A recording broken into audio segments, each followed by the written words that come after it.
What's the point in PMQs if any of the questions you ask never get answered?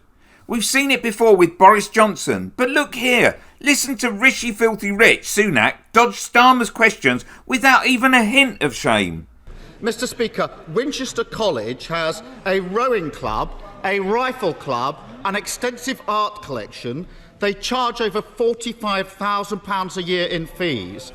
Why did he hand them nearly £6 million of taxpayers' money this year in what his Levelling Up Secretary calls egregious state support?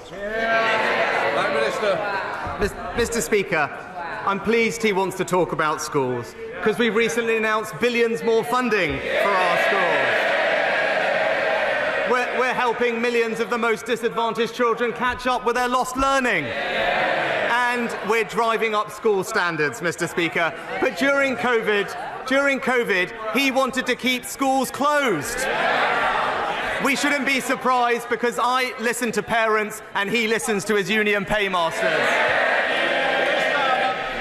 It seems the best you can do in opposition is make it as uncomfortable as possible for the Prime Minister, highlighting that they've dodged answering your question and piling up their inadequacies for all to hear. Mr. Speaker, his Levelling Up Secretary, I see him down there, who, after all, was Education Secretary for 4 years, said you could scarcely find a better way of ending burning injustices than scrapping these handouts. And here's why, and he talks about driving up standards. Just down the road in Southampton, and he'll know this, 4 in every 10 pupils failed their English or Maths GCSE this year. 4 in 10. Is that £6 million of taxpayers' money better spent on rifle ranges in Winchester or driving up standards in Southampton?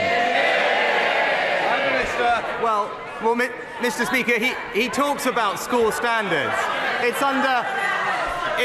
under a Conservative government, and thanks to the reforms of the former education. But imagine if the Speaker could stop proceedings and insist on ministers properly answering questions.